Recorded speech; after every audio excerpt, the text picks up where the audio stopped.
అంటే crime number సంధ్యా theatre లో జరిగిన దుర్ఘటనకు సంబంధించి క్రైమ్ నెంబర్ 376 ఆఫ్ 2024 కు సంబంధించి అల్లు అర్జున్ పైన కేసు నమోదు చేశారు చిక్కడపల్లి పోలీసు వాళ్ళు. సో దాంట్లో భాగంగా చిక్కడపల్లి పోలీసు వాళ్ళు ఇన్వెస్టిగేషన్ చేసి అల్లు అర్జున్ అరెస్ట్ చేసి రిమాండ్ చేయడం జరిగింది.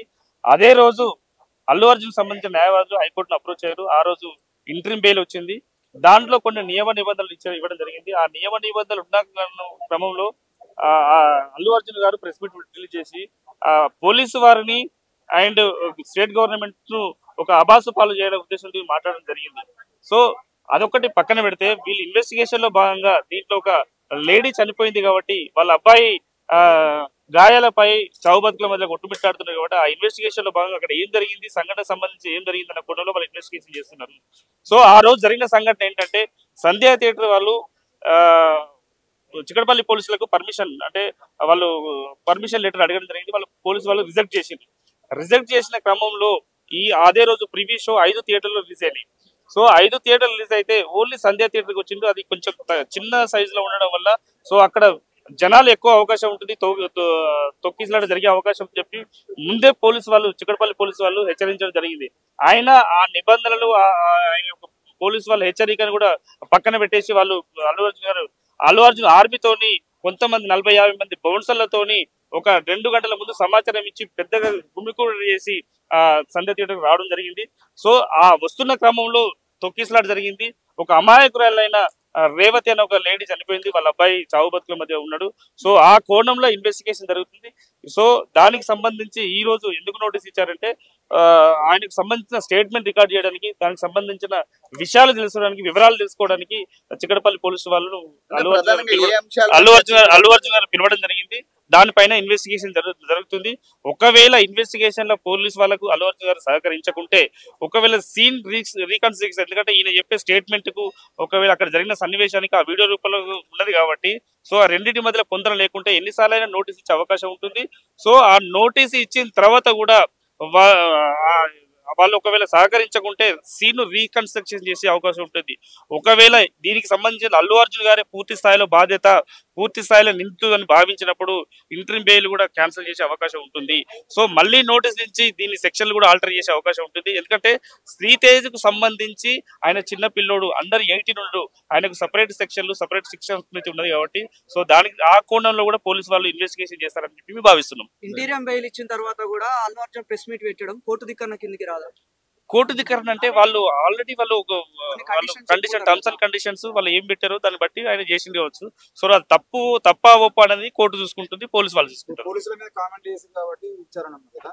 మరి అదే పోలీస్ అధికారి విష్ణుమూర్తి ప్రెస్ మీట్ పెడితే ఆయన మీద సస్పెన్స్ అన్నాడు. ఇది పోలీసు వాళ్ళ మీద కామెంట్ చేసినందుకు ఈ అల్లు అర్జున్ వినవట్లేదు. ఇన్వెస్టిగేషన్ లో భాగంగా ఇతను నోటీస్ ఇచ్చారు. ఎందుకంటే దీంట్లో ఒక ప్రాణ నష్టం జరిగింది, ఒక శ్రీతేజ్ కు గాయాలైనాయి. సో చావు బతుకుల మధ్యలో ఉండరు, ఇంకా ఎంతమందికి గాయాలని. ఒకవేళ అక్కడ ఆ రోజు పోలీసు వాళ్ళు లేకుంటే ఇంకెంత ప్రాణ నష్టం జరిగేదో, ఇంకెంత మంది గాయాల పాలయ్యాలో ఆ విషయంలో కూడా మీరు ఆలోచించాల్సిన క్రమం ఉంటుంది. అంటే పోలీసులు మనోభావాలు దెబ్బతీసేటట్టు 1,30,000 పోలీసులు ఉన్నారు.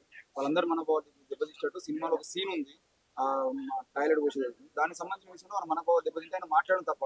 ఈ రోజు ప్రజలకు మెయిన్ అంటే స్టేట్ గవర్నమెంట్ లో కానీ సెంట్రల్ గవర్నమెంట్ లో కానీ ఒక ప్రొటెక్టివ్ గా ఉన్నారంటే పోలీసు వాళ్ళు. ఎందుకంటే ఏ బాధ వచ్చినా ఏ ఇబ్బంది వచ్చినా కానీ పోలీసు వాళ్ళని ఫస్ట్ మనం అప్రోచ్ అవుతాం. సో వాళ్ళు ఎప్పుడు కూడా ప్రజలకు సంక్షేమం కోసం, ప్రజాక్షేమం కోసం పనిచేస్తారు. ఎందుకంటే ఒక రాజకీయ నాయకుడు వచ్చినా, ఒక సెలబ్రిటీ వచ్చినా, ఒక సామాన్యమైన పౌరుడు వచ్చినా కానీ వాళ్ళకి రియాక్ట్ కావాల్సింది ఫస్ట్ ఎవరు? పోలీసు వాళ్ళే. సో అలాంటి వారిపైన అట్లాంటి సీన్ పెట్టడం అనేది దురదృష్టకరం. అది పెట్టడం అనేది దురదృష్టకరం. ఎందుకంటే ఒక ఐపీఎస్ ఆఫీసర్ ను కించపరిచినట్టు ఒక మూత్రం పోయడం అనేది చాలా బాధాకరం. ఎందుకంటే ఆ సీన్ వెంటనే దాన్ని కట్ చేసిన తర్వాత నెక్స్ట్ ఆ కోణంలో ఇన్వెస్టిగేషన్ చేస్తారు. అది మేము ఇప్పుడే తెలుసుకున్న సమాచారం ఏంటంటే తీన్మార్ మల్లన్న గారు కూడా దాని మీద కంప్లైంట్ చేశారు. సో ఇన్వెస్టిగేషన్ చేస్తారు.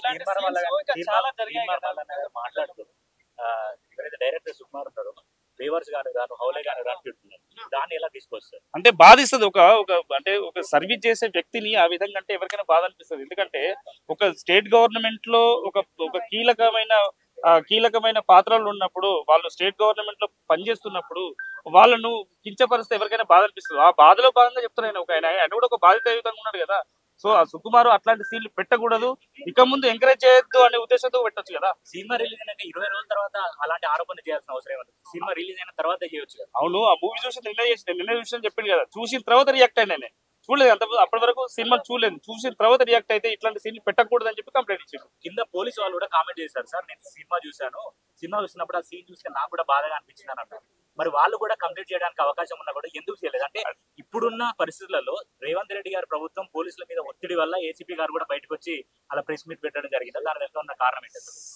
తీర్మానం వల్ల ఒక సంఘ సేవకుడు, సమాజం కోసం ఆలోచించేవాడు కాబట్టి, ఒక బీసీల కోసం ఆలోచించేవాడు కాబట్టి అతను రియాక్ట్ అయ్యి కంప్లైంట్ ఇవ్వడం జరిగింది. అంటే దీంట్లో ప్రతి ఒక్కరు 4 కోట్ల మంది చూస్తే 4 కోట్ల మంది రియాక్ట్ కావాల్సిన అవసరం లేదు. ఎందుకంటే ఎంతమంది ఎవరికి సమాజ స్పృహ ఉంటుందో వాళ్ళు రియాక్ట్ అవుతారు, కంప్లైంట్ ఇస్తారు. సో దానికి ఆ కోణంలో పోలీసు వాళ్ళు ఇన్వెస్టిగేషన్ చేస్తారు. రాష్ట్రంలో అనేక సమస్యల మీద స్పందన లేని ఎమ్మెల్సీ మల్లన్న అల్లు అర్జున్ విషయంలో స్పెసిఫిక్ ఎందుకు మాట్లాడుతున్నారు? మరి లగచర్ల ఘటన చూడొచ్చు, దామగుండం కావచ్చు, నల్లమల్ల కావచ్చు, గురుకులాల విద్యార్థులు చనిపోతే మాట్లాడండి, మల్లన్న దీని మీదనే మాట్లాడుతా అంటే మీరు కూడా రాజకీయంగా అల్లు అర్జున్ అడ్డు పెట్టుకుని ఎదగాలనుకుంటున్నారా కాంగ్రెస్ పార్టీ వాళ్ళు? ఎవరు ఎదగాలని కాదు, ఇక్కడ జరిగిన సంఘటన ఒక సామాజిక సంఘటనలు కాదని ఒక్క సంఘటన రోజు మల్లన్న అంటే మల్లన్న ఈ సంఘటన పైన రియాక్ట్ అయ్యిండు కాబట్టి మీరు ప్రశ్న చేసారు, ఆ ప్రశ్నకు బదులు ఇస్తున్నాం. సో దానికి సంబంధించి ఏం లేదు కదా సార్. ఇప్పుడు ఒక విషయం ఏంటంటే బౌన్సర్ వ్యవస్థ వల్లే ఆ రోజు అక్కడ తొక్కిసలాట జరిగిందని పోలీసు వాళ్ళు ఆరోపిస్తారు. కానీ వాళ్ళు ఏమంటారు అంటే పోలీసులు లాఠీ చార్జ్ చేయడం వల్లనే తొక్కిసలాట జరిగిందని అంటున్నారు. దీన్ని ఎట్లా చూడొచ్చు? అంటే అక్కడ ఫస్ట్ ఆఫ్ ఆల్ ఏంటంటే అక్కడ పర్మిషన్ లేదు, అల్లు అర్జున్ గారు రావడానికి పర్మిషన్ లేదు.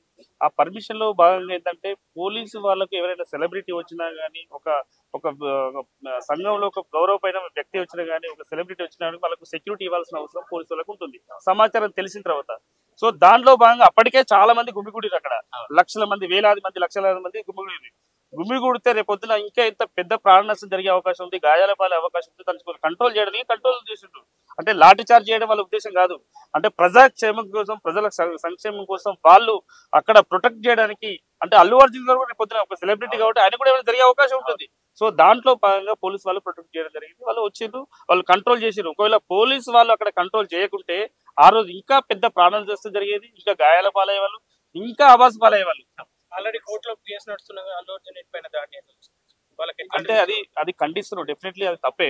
ఒక కేసు నడుస్తున్నట్టు కాదు, ఒక సివిలియన్ గా ఎవరిపైన ఎవరు దాడి చేసినా తప్పే. ఎందుకంటే ఆయన ఒక సెలబ్రిటీ అయినా కానీ ఏమైనా కానీ ఒక ఏ కోణంలో ఆలోచించినా తప్పే.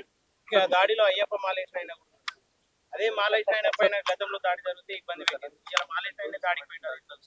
అంటే దాడి అంటే ఆయన మనోభావాలు ఏ విధంగా దెబ్బతినేది లేదు. సో ఒక సంఘటన జరిగినప్పుడు రేవతికి సంబంధించిన కుటుంబానికి ఇంతవరకు రియాక్ట్ కాలేదని చెప్పి బాగుంది. ఏమన్నా హ్యూమన్ బీయింగ్ ఉంటుంది కదా, ఆ హ్యూమన్ బీయింగ్ తో మనం రియాక్ట్ అయింది. సో దాంట్లో భాగంగా అయ్యప్ప మాల వేసిన ఇంకా మీరున్నా ఎవరైనా రియాక్ట్ అయింది. ఎందుకంటే మొన్నటికి మొన్న ఒక మీడియా మిత్రుడు ఒక సమాచారాన్ని సేకరిస్తున్న క్రమంలో ఒక దగ్గరికి వెళ్ళి అడగడం జరిగింది. ఆ మోహన్ బాబు గారు మైకు తీసుకొని కొడితే అతను గాయాలపై హాస్పిటల్ ఇప్పుడు ఇంకా డిశ్చార్జ్ కాలేదు.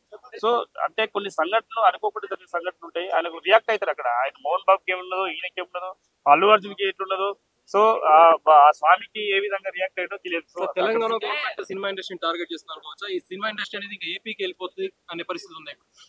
సినిమాకు ఆ తెలంగాణ ఇండస్ట్రీకి దానికి ఈ కేసుకు సంబంధం లేదు యాక్చువల్లీ. ఎందుకంటే హైప్ తీసుకొచ్చుకున్నది ఆయనే, రకరకాల వేరుపరచు మాట్లాడింది అల్లు అర్జున్. ఎందుకంటే సినిమా ఇండస్ట్రీని ఒక్కనే మునగాన్ని నేను ఒక్కనే అని చెప్పి అనుకోవడంలో మాట్లాడారు. అంటే బయట చాలా మంది ఏం చెప్తున్నారంటే ఒక అసెంబ్లీలో 1.5 hours పైగా దీని మీద డిస్కషన్ పెట్టే ఎంతవరకు కరెక్ట్ అంటారు? అంటే చాలా ప్రజలకు ప్రాబ్లమ్స్ ఉంటాయి, చాలా సిచ్యువేషన్స్ ఉంటాయి, బయట జరగాల్సిన ప్రాబ్లమ్స్ డిస్కస్ చేయాల్సిన అసెంబ్లీలో ఒక హీరో గురించి ఒక 1.5 hour డిస్కస్ చేయడం ఎంతవరకు కరెక్ట్ అనేది బయట అనిపిస్తుంది. దానికి మీ సమాధానం ఏంటి? అంటే దీనికి ఈ సంఘటనకు సంబంధించి పూర్తి బాధ్యత ఎవరు? ఈయన. ఎందుకంటే ఆ రోజు 5 థియేటర్లో సినిమా రిలీజ్ అయింది. 5 థియేటర్లో రిలీజ్ అయినప్పుడు 4 థియేటర్లు ఏం జరగలేదు, ఒకటే థియేటర్లో సంఘటన జరిగింది, ఒక ప్రాణ నష్టం జరిగింది, ఒక కుటుంబం రోడ్డుపైకి వచ్చింది.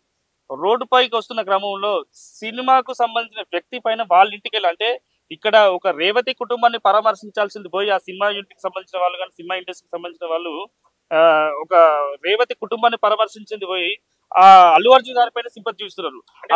ఆ సింపతి ఇస్తున్న క్రమంలో వాళ్ళ ఇంటికి వెళ్ళి హక్ చేసుకోవడం, ఇవన్నీ చేసుకోవడం వల్ల ఈ కేసు ఇన్వెస్టిగేషన్ జరుగుతుంది. సో తప్పు జరిగిపోయిన తర్వాత తప్పుకు సంబంధించింది ఈ విధంగా తప్పు జరిగింది. సరే ఏమో ప్రజలకు ఆ రేవతి కుటుంబానికి మేము క్షమాపణ చెప్తున్నాం, బహిరంగ క్షమాపణ చెప్తున్నాం చెప్పి క్షమాపణ చెప్పాల్సింది వాళ్ళకి ఆర్థికంగా మేము ఆదుకుంటామని చెప్పి ఒక స్టేట్మెంట్ కానీ ఇవ్వలేదు. సో ఇవ్వకుండా కానీ స్టేట్ గవర్నమెంట్ ను అండ్ చిక్కడపల్లి పోలీస్ వాళ్ళను పోలీస్ వ్యవస్థను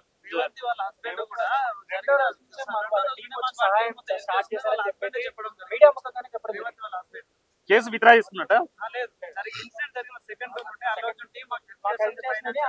ఆయన ఎప్పుడు చెప్పిండు ఆయన ఇప్పుడు చెప్తున్నాడు అంటే ఈ రోజు 2 రోజులు చెప్తున్నాడు అంత గతంలో ఎప్పుడు మీకు వచ్చిన సమాచారం నాకున్న సమాచారం ప్రకారం నిన్న నుండి మొన్న నుండి చెప్తున్నాడు సో అది సినిమా ఏమన్నా భయభ్రాంతులకు గురి చేసినాడు ఏం లేదు ఏం లేదు అన్ని రోజుల తర్వాత స్టేట్మెంట్ ఇస్తున్నారని మీరు అంటున్నారు కదా స్వామి చేద్దాం మీరు అంటున్నారు కదా అన్ని రోజుల తర్వాత స్టేట్మెంట్ ఇస్తున్నారు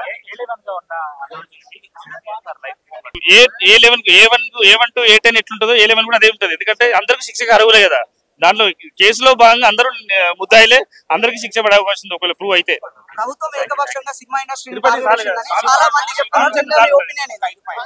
చాలా వరకు ఒక్క విషయం చెప్పండి.